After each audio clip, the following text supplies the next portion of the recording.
가장 큰 이유가 바로 머니인데요.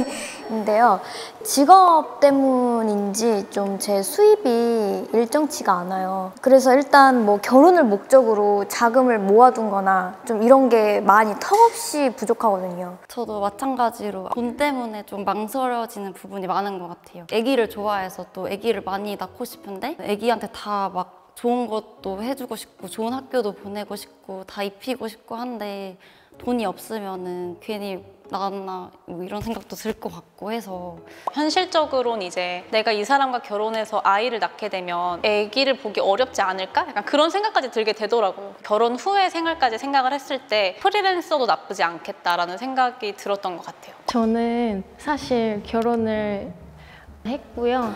결혼을 하라고 말을 하고 있고 아직 신혼이야. 아직 신혼이어가지고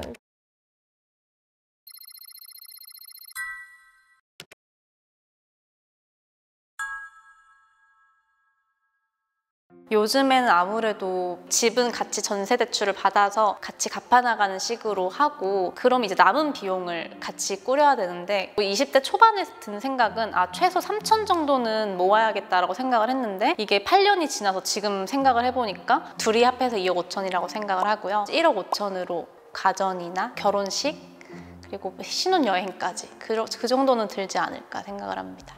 요즘에는 이제 서로 모아놓은 돈을 가지고서 집을 구하는 추세인 것 같아요. 그리고 요즘에 또 가장 붐인 청약이 있잖아요. 그래서 같이 이제 청약을 어떻게 도전할지 그거에 대해서도 많이 고민하고 얘기하는 추세인 것 같아요. 계산을 해보자면 둘이 합해서 1억 이상은 있어야지 뭐 결혼식이든 뭐 신혼여행이든 이제 집 같은 거를 마련할 수 있을 것 같다는 생각이 들었어요. 8천만 원 정도 들 것 같습니다. 진짜 웨딩식도 되게 스몰로 계획하고 있고 대신 퀄리티를 좋게 해서 조촐하더라도 좋은 음식으로 대접하고 약간 이런 생각이 있어서 정말 딱 1억만 있으면 필요한 것만 저는 그냥 딱 1억만 주어진다면은 참 좋은 인생에 좋은 추억을 남길 수 있을 것 같아요. 실제로 제가 결혼식을 한 것을 토대로 한번 말씀을 드려보자면 결혼식 같은 경우랑 그리고 스드메 다 포함해서 3천만 원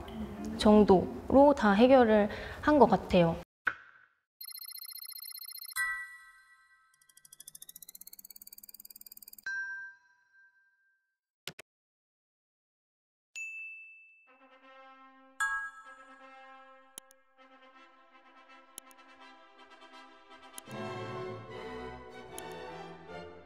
저는 어두운 조명의 샹들리에가 빛나는 전문 예식장을 골랐는데요. 결혼식은 스몰 웨딩보다는 많은 친지분들과 가족분들 모셔서 어느 정도 규모 있게 하고 싶고요. 꿈꿔온 로망이 하나 있는데 저희 어머니께서 저랑 언니를 혼자 키우셨거든요. 신부 입장을 할 때 아버지 손을 잡고 입장하는 경우가 많잖아요. 그런데 엄마 손 잡고 입장하는 거, 이 정도입니다. 네, 저는 소중한 지인들과 함께하는 가든 웨딩, 따뜻한 그런 봄날에 뭐 한옥 주택 같은 곳에서 사람들이 막 많지는 않지만 그래도 그 소중한 사람들 이렇게 해서 그냥 인사하고 오신 분들도 정말 시간을 내서 오셨는데 좀 이색적으로 추억이 될 수 있게끔 그런 결혼식을 하고 싶어요. 제가 2월에 결혼을 했어요. 결혼을 준비할 때는 막상 저는 로망이 없는 줄 알았거든요. 이 날짜가 그냥 괜찮은 것 같고 가격적으로도 괜찮은 것 같아서 선택을 했는데 지나 보니까 왜 사람들이 4월에 신부, 5월에 신부 이렇게 하는지 알겠더라고요. 그래서 꽃피고 좀 푸릇푸릇한 이런 날짜에 결혼을 하는 것도 이제 로망이 될 수 있겠다. 마지막 가든 웨딩 보고 바로 이거다라고 생각이 들었고 여기에다가 이제 강아지가 이제 꽃 물고 이렇게 달려가서 막 주머니에서 반지 꺼내서 막 저한테 달려와 주는 그런 게 많이 생각이 나는 것 같아요.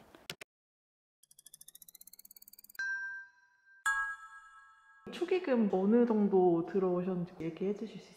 전체 토탈은 정확하게 모르겠어요. 일단은 결혼식에 들어가는 비용 자체는 저희가 모아둔 돈이 먼저 들어가긴 하지만 나중에 다 회수가 가능하더라고요.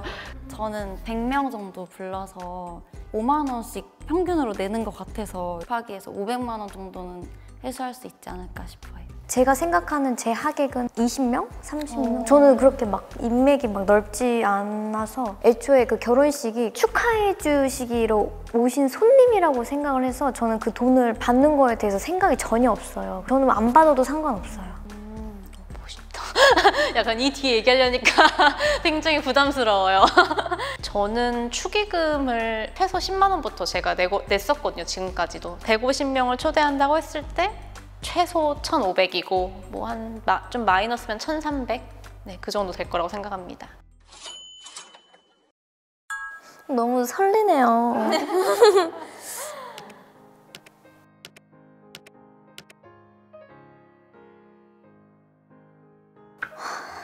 아까 그 1억 투자한다 했잖아요. 이거 해외 명품으로 택도 없는 거 아니에요?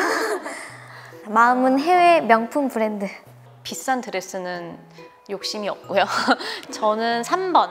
많은 결혼식을 다니면서 비싼 브랜드라고 꼭 이쁜 것도 아니고 저렴한 브랜드라서 안 이쁜 것도 아니고 무조건 나한테 어울리는 게 가장 예쁜 드레스다라고 생각을 해서 저도 3번이 제일 무난한데 저도 3번으로 하겠습니다. 디자이너 메인 브랜드.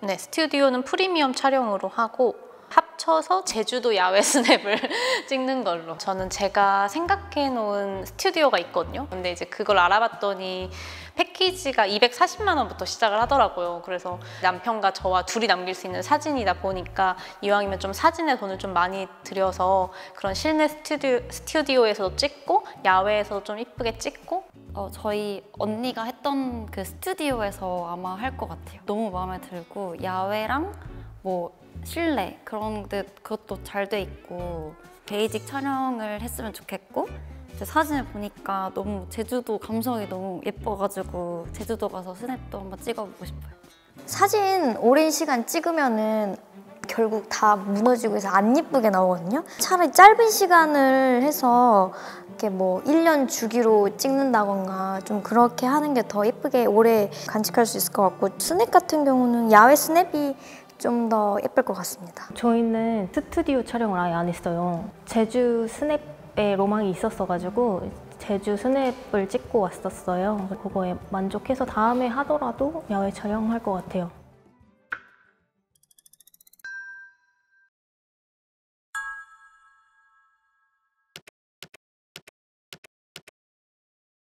예물 예단 같은 거는 요즘에는 허례허식이라고 생각해서 대부분 다들 안 하시는 추세가 맞아요. 그래서 저희도 부모님들 설득을 해서 그렇게 준비를 하자 처음에는 그렇게 했었거든요. 근데 또 막상 결혼을 하게 되면은 부모님들 입장에서는 아무것도 없이 딸을 보낸다, 아들 장가 보낸다 이런 느낌이 조금 서글프셨나 봐요. 그래가지고 500만 원 정도를 서로 모아가지고 이제 양가 부모님에게 서로 드렸어요. 저희는 이렇게 커플링이 원래 있었어요. 그래가지고 웨딩 밴드를 커플링으로 따로 맞추기보다는 그 비용을 그냥 한쪽으로 몰아서 이제 제 다이아 반지를 했어요. 생략할 수 있는 부분은 생략하고 싶고 웨딩링 같은 경우도 그렇게 비싼 돈을 들인다기보다는 굳이 메이커 아니더라도 약간 그런 좀 튼튼한 반지로 맞추고 싶어요. 예단은 뭐 딱히 안 할 것 같고 반지는 좋은 걸 하고 싶은데 일단 종로에서 제가 커플링을 맞췄는데 거기도 굉장히 디자인 예쁜 게 많더라고요. 브랜드값 뺀 그런 종로에서 다이아 그 등급이 높은 걸로 하고 싶어요. 가장 큰 투자를 하고 싶은 게 결혼 반지, 불가리나 네, 까르띠에 이 정도. 네.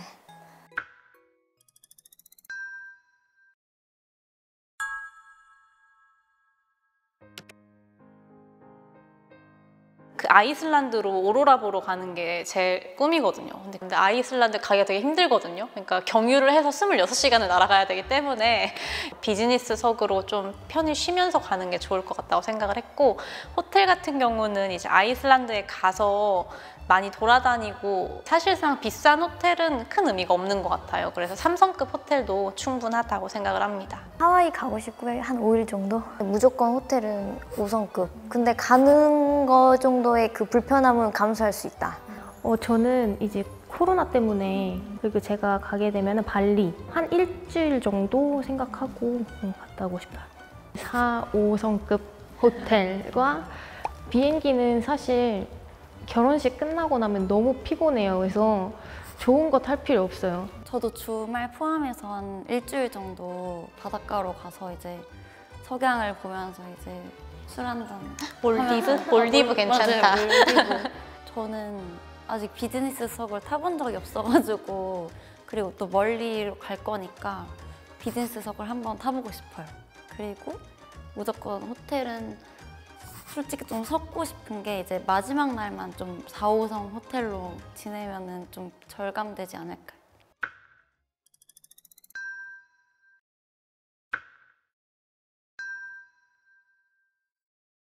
일단은 전세로 들어가는 거를 생각을 하고 있고요. 위치는 사실 제가 프리랜서다 보니까 차량을 가지고 이동하면 되는 부분이라서 남편 회사랑 가깝다거나 아니면 남편이 좀 거주하기 편한 그런 위치로 조금 더 배려를 할 수 있을 것 같아요.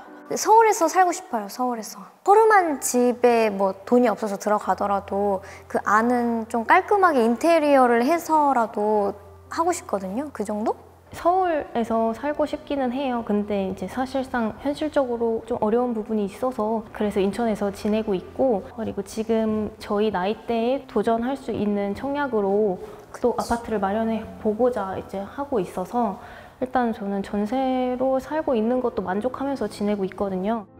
저는 지금 현재 남자친구가 이제 충남 쪽에 있어가지고 인프라가 좀 갖춰진 대전이나 이제 세종 쪽에서 살고 싶은 마음이 커요. 대출 받아서 2억 몇천 정도면은 이제 신축은 아니지만 그래도 아파트엔 들어갈 수 있지 않을까 생각이 들어요.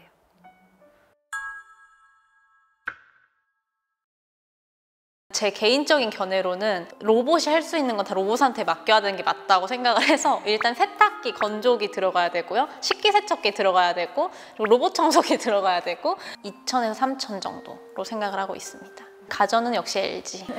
네, 가전은 LG. 저희 같은 경우에는 이제 삼성으로 좀 맞춰서 산 편이에요. 실제로 들어간 비용으로 한 700, 800? 많이 안 들었죠. 잘 찾아보면은 다 가능해요. 저는 가전 욕심은 크게 없고요. 왜냐면 제일 중요하게 생각하는 거는 침대. 침대는 일단 무조건 좋아야 돼요. 무난무난한 브랜드들로 톤 앤 매너에 맞춰가지고 다 색감 맞춰서 하고 싶어요.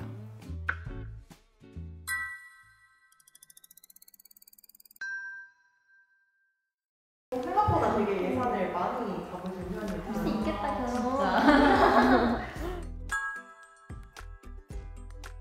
돈 때문에 결혼 못하겠다 이런 얘기를 많이 하는데, 결혼을 해본 입장에서 항상 돈이 없어서 결혼을 못하지 않는다, 준비해보면 할 수 있다, 이제 그렇게 많이 얘기해주는 편이거든요. 결혼을 하고 싶다는 생각만 갖고 있었지 막 예산 같은 것도 생각을 해본 적이 없어서 너무 막연하게만 생각하고 있었구나 라고 생각이 들었고, 결혼에 대해서 더 구체할 수 있겠구나 싶어요. 너무 좋은 시간이었던 것 같아요. 수고하셨습니다. 댓글로 저 마음에 드시는 분 연락처 좀.